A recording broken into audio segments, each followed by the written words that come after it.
在《甄嬛传》中，甄嬛侍寝到底有多特殊？别人侍寝都是裹成老北京鸡肉卷被送到龙床，唯独她又是泡汤泉又是走红毯。这期咱们就来唠唠皇上赐甄嬛汤泉宫浴究竟暗含了什么。首先咱们来看，皇上准备去行宫之前，皇后询问简秋皇上什么时候启程。简秋告诉皇后启程的具体时间之后，又提了一嘴皇上赐了甄嬛汤泉御宫这回事儿。皇后听到这个消息先是愣了一会儿，紧接着她又喊住了简秋。简秋，你去跟皇上说，本宫今天有点不舒服，今天不能陪皇上去行宫了。正如齐妃所言，皇后用的是碧凤汤沐浴，甄嬛只能在嫔妃们的青鸾汤沐浴。无论如何，甄嬛都不会冲撞到皇后的。可皇后为什么要推了行程，让甄嬛独自和皇上去行宫沐浴呢？其一，皇后想要借机让众人认为她贤良大度；其二，则是把甄嬛推到风口浪尖，让华妃这类受宠的嫔妃把甄嬛视为敌人。果不其然，一旁的齐妃听到皇后不去行宫，立马夸赞皇后贤德。娘娘当真贤德，说这事儿要换了华妃呀，不知道她又该怎么小心眼呢？显然齐妃只看到了表象，并不知道皇后此举给甄嬛招了一些敌人。就在甄嬛陪皇上去行宫当晚，不仅安陵容睡不好，就连梅姐姐都眼下一片乌青，甚至华妃还直接表露了她对甄嬛的不满。御旨封为贵人，隔天又去看他，哼，还赐予汤泉宫，就只带他一个人去，把他当杨贵妃宠着吗？虽然安陵容和梅姐姐不会因甄嬛侍寝心生嫌隙，但是华妃这个醋坛子绝对会恨甄嬛，可见皇后这招贤德，给甄嬛树了个大敌。其次，咱们来看甄嬛在泡汤浴的时候，皇上身穿红衣走到汤泉边，伸手试了试水温。或许是第一次侍寝太过紧张，又或许是皇上的这个动作，甄嬛把皇上比作了汉成帝。由于这个汉成帝沉湎酒色，荒于政事，作为工作狂的皇上听到甄嬛这么比喻，立马不乐意了。而甄嬛也意识到了自己说错了话，急忙找补，夸赞皇上英明睿智。汉成帝望尘莫及，这才让皇上的脸上阴转多云。显然，对于自己新收集的这个纯元周边，皇上的宽容度还是很高的。只是你身在后宫，怎知朕在前朝的英明？不许妄议朕的朝政。虽然此时皇上的表情是宠溺的，但是从他的话儿来看，很明显皇上是很忌讳后宫干政的。这也是为什么在甄嬛封妃的时候，皇上会因为一件纯元故衣恼了甄嬛。那件故衣仅仅只是导火索，皇上气的是甄嬛干政了。同样，在禁足皇后这事儿上，皇上也并不是因为甄嬛碰瓷事件，认为皇后残害皇嗣才将她禁足。真正让皇上把皇后禁足在景仁宫，还是因为皇后干政了。而在汤泉宫浴这场戏中，皇上就已经把他的底线给摆出来了。最后咱们来看甄嬛泡好澡之后，皇上带着甄嬛开始走红毯。在走红毯的时候，皇上依然身穿红衣。这个红衣除了领子绣有龙纹之外，他和慎贝勒与玉娆结婚时穿的红衣大致上是同样的款式。一个皇帝为什么要在这个时候穿红衣呢？通过皇上时常把纯元挂在嘴边来看，很难不让人觉得皇上这是在回忆他与纯元结婚时的场景。也就是说，甄嬛在侍寝当晚都只是纯元的替身。然而这一切甄嬛都不知道，同样这一切也不影响甄嬛对皇上植入她想要得到独特的爱。就在皇上问甄嬛是不是害怕时，甄嬛是这样说的：臣妾不是害怕，于皇上而言，臣妾只是普通嫔妃，可臣妾却视皇上为夫君。今晚是臣妾的新婚之夜，所以臣妾紧张。安陵容，求你快来学学甄嬛的语言艺术。为什么同样是紧张，一个被皇上退了回去，一个反而被皇上安慰？因为甄嬛实在是太会说了。她先是给皇上营造了一个新婚之夜的氛围，紧接着甄嬛又说：臣妾惶恐，姑姑教导过臣妾该如何侍奉皇上，却从未教导臣妾该如何侍奉夫君。牛啊牛啊！在安陵容封妃，皇上给她挑封号时，皇上就认为只有纯元才配当他的妻子，其他人都不配用伉俪情深。甄嬛是怎么敢在这还没完全得宠的时候，就把皇上说成是他的夫君的？从皇上听甄嬛这么说话，却没有给出表示，甄嬛急忙跪下求皇上饶恕来看，可见甄嬛说这番话时有赌的成分。他在赌他的赤诚能不能感动皇上。幸运的是，甄嬛赌对了，皇上伸手将甄嬛拉起，并默认了甄嬛把他当成夫君的行为。紧接着，甄嬛事情结束，趁着皇上还在睡梦，甄嬛起身去捡床边的红烛。皇上被烛光晃醒，便问甄嬛这是在做什么。甄嬛直言：臣妾听闻民间嫁娶，新婚之夜必定要在洞房燃一对花烛到天明，这样夫妻才会举案齐眉，白头到老。重点词儿夫妻。如果说前边甄嬛只是向皇上植入一个我把你当夫君的观念，那么此时的甄嬛何尝不希望皇上也能把她当妻子呢？要不然她也不会频频向皇上说她渴望得到夫妻之情。天下女子无一不想与夫君情长到老，臣妾也不能免俗。皇上瞧着甄嬛那张纯元同款脸，又听着甄嬛一遍遍的情长到老，心中一热，便说：你的心意朕视若瑰宝，必不负你。甄嬛没想到皇上会对她做出如此承诺，感动的连说要拿纸笔记下了。皇上瞧着甄嬛如此可爱，直言她是天子，天子一言九鼎，绝不会抵赖。却不料到了最后，甄嬛没有拿笔纸记下了，皇上也抵了赖，他们最终还是没有走到白头偕老。娘子，真的是皇上，奴婢没有骗你。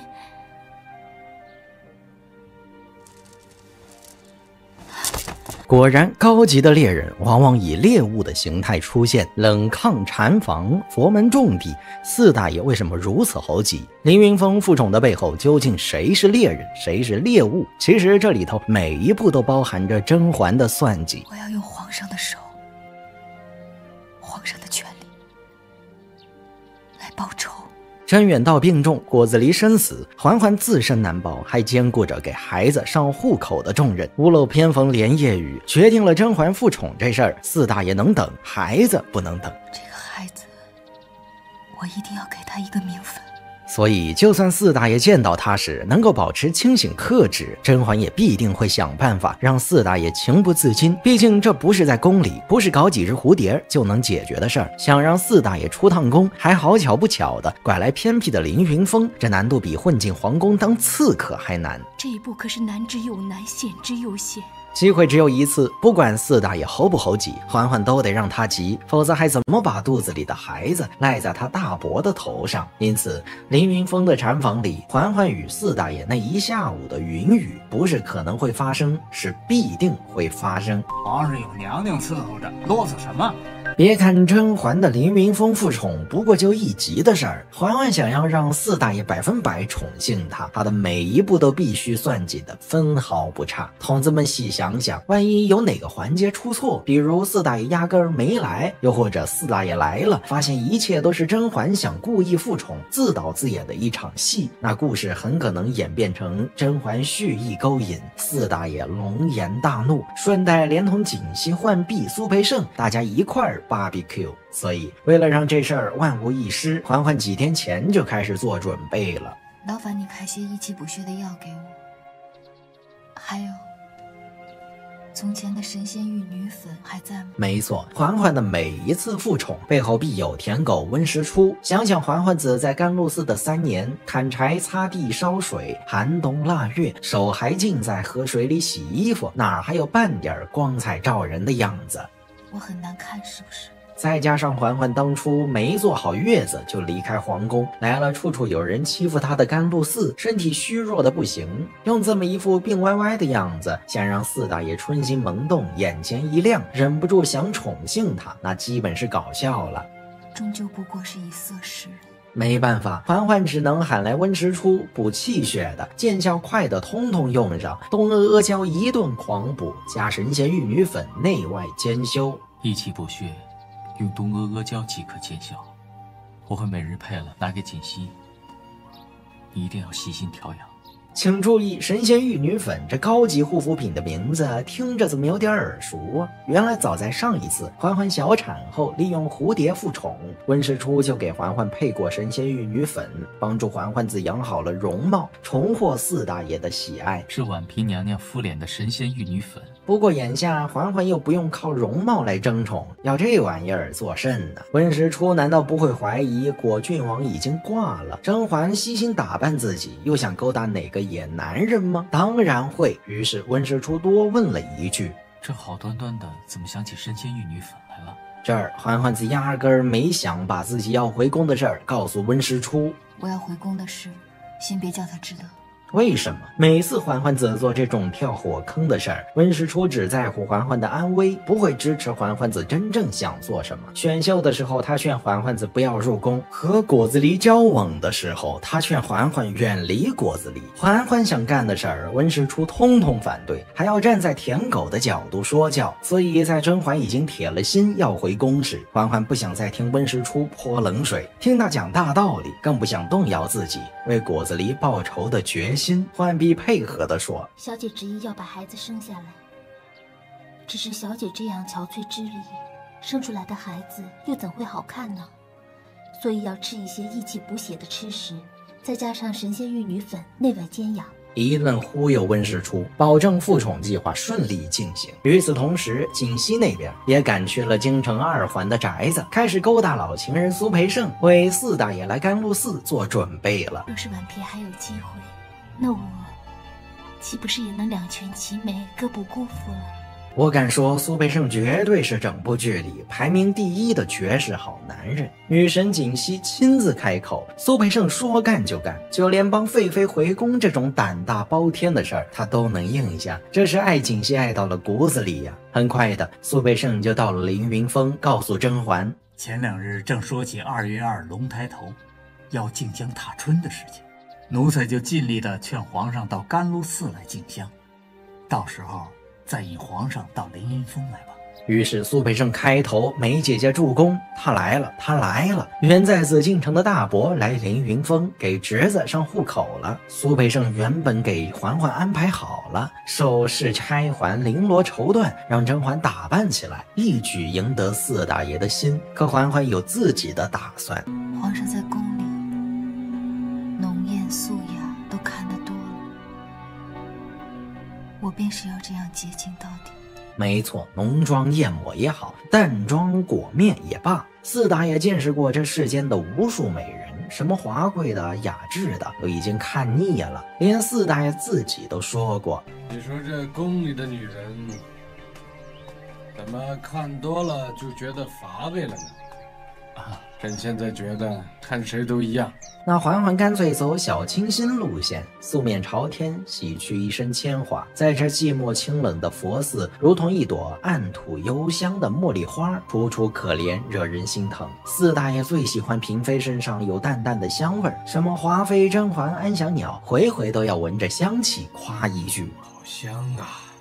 油不油卖的先不管，四大爷既然好这口，嬛嬛势必要投其所好，用茉莉花洗头，自上而下萦绕出淡淡的花香。所以见惯了后宫姹紫嫣红的四大爷，在看到嬛嬛这么一朵温婉多情、人畜无害的小白花，能不迷糊吗？锦溪也是个超有眼力劲儿的，左一句娘子昨晚又没睡好，右一句其实这病压根儿就不是什么肺痨。在看到四大爷眼底的心疼后，再加一句，可是娘子自出宫之后，就一直惦记着皇上和公主，神情恍惚，夜夜睡不好。甄嬛全程没有说话，全靠锦溪的语言艺术，就把甄嬛很惨。甄嬛没病，甄嬛很想四大爷这3层意思表达得清清楚楚。四大爷本来也没忘记甄嬛，看到嬛嬛这么可怜，哪儿忍心呢？正好甄嬛不是肺痨，就是说这病不会传染。既然不会传染，那就意味着嬛嬛子可以侍寝了。于是乎，半推半就之下，四大爷真就从了。甄嬛回宫的地基算是打好了最重要的一步，整个过程环环相扣。嬛嬛对于四大爷心里的把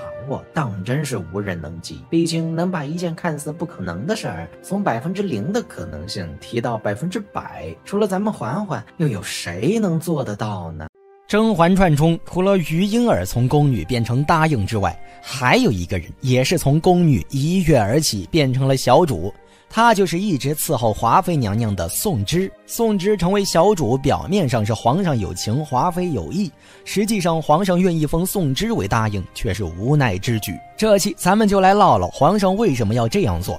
首先，宋芝是华妃的贴身宫女，时时伺候华妃，而皇上因为宠幸华妃，也时不时到翊坤宫，这也就意味着宋芝也能时不时见到皇上。既然宋芝见了皇上那么多次，为什么偏偏这次皇上就注意到宋芝了呢？咱们可以看到，事发背景是华妃重新获宠，皇上为了安抚华妃，特意下了朝就来看华妃，而华妃也很懂得抓住皇上，劝他留下来一起吃饭。这时宋芝作为华妃的贴身宫女，少不了伺候，所以当宋芝端着水来到皇上跟前时，皇上闻到异香，就问这水怎么和平常的不一样。华妃正要回答时，突然宋芝来了一波抢答。从前用的是干松、五百枳、桂枝和竹叶泡煮以后护肝研末做的洗手药，娘娘因不喜桂枝的气味，所以改用了木兰皮，又加了一味白檀，洗起来更滋润，味道也好闻。宋芝这一答瞬间让皇上心下一惊，这一惊不是惊喜，而是惊吓。为什么这么说呢？在剧中咱们可以知道，华妃宫里点的是欢宜香，而这欢宜香里又会有少量的麝香。咱们都知道麝香会导致女子不孕不育，偏偏欢宜香又是皇上赐给华妃防止她有孕的。因此当皇上听到宋芝回答出一串药名时，他心里害怕宋芝已经知道了欢宜香的秘密，所以皇上就试探性地问了一句：从前竟不知道你懂得这些。娘娘用东西仔细，奴婢都是留心着拣选着替娘娘试用。也亏你懂得这些，自己的手又白，所以华妃才肯用你试过的。也就是说，从这时起皇上就已经起疑心了。在整个吃饭环节，皇上都时刻关注着宋芝，不仅打断了华妃特意叫宋芝给他夹菜，甚至当着华妃的面夸宋芝的手又白又好看。看到这，让人不得不怀疑皇上眼睛有问题。宋芝的手哪里白了？这分明是黑不溜秋的，咱们睁眼说瞎话也不能这么说吧。也怪不得华妃在一旁暗暗生起了闷气，于是当天晚上华妃就把气撒在宋芝身上，不仅不让宋芝贴身伺候，而且还想把她赶走。然而就在华妃准备责罚宋芝时，周宁海来了。周宁海一边劝着华妃宽容，一边让宋芝先下去。最后周宁海告诉华妃，如今年羹尧失势，而华妃又是重新获宠，不方便替年羹尧说话，要想在这后宫中长盛不衰，那就得有自己的人。这个人不但忠诚自己，还能替自己拉拢皇上。现在皇上又恰好看中了宋芝，华妃正得时机。权衡利弊之后，华妃决定赌上一把，把这个赏给宋芝吧。娘娘圣令，奴才这就去办。紧接着华妃就领着宋芝去了养心殿。来到养心殿后，华妃就停下，让宋芝自己进去。很明显，华妃是在给宋芝和皇上独处的机会。此时皇上和张廷玉、隆科多正谈着国事，苏培盛对皇上说午茶时间到了，宋芝就奉上茶。皇上原本还在烦心朝政，突然看到端茶的是宋芝，皇上瞬间变了脸色，夸了宋芝一句：你这身衣服不错。商量朝政时，皇上竟然把注意力放在宫女身上。张廷玉和隆科多四目相对，心照不宣，就告退了。两人退出养心殿没多久，苏培盛也退了出来，并且苏培盛还告诉华妃，让她别等宋芝了。为什么呢？因为宋芝一时半会儿出不了养心殿，这也就间接地说明了皇上要宠幸宋芝。果不其然，宋芝伺候了皇上一晚就被封为了答应。而这一晚，皇上除了风花雪月，一定也试探过宋芝，为的就是想看看宋芝到底懂不懂药理，究竟知不知道华妃宫里欢宜香的秘密。不然皇上也不会在封宋芝为答应时提到华妃。去给华妃磕个头，她好歹是你的主子，该谢她提携之恩。表面上皇上是说看在华妃的面子上晋级封赏，实际上是因为皇上心里已经有了答案。这个答案就是宋芝压根儿就不懂药理，洗手水的事儿或许只是宋芝提前做了功课，所以在封宋芝时，皇上心里觉得愧对华妃，才有了以华妃名头封赏的事儿。为什么说皇上肯定宋芝不懂药理呢？咱们接着往下看。皇上下了朝，本是家人有约，偏偏皇上临时改了道，要去翊坤宫。来到翊坤宫后，皇上照常和华妃一起吃饭。此时的华妃为了给皇上留下一个好印象，一改以前奢华的餐具，并且让宋芝一起吃饭。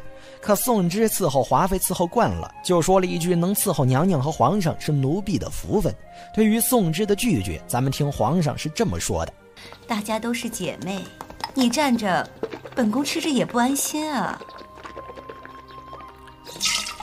既然他不交金，你便随他吧。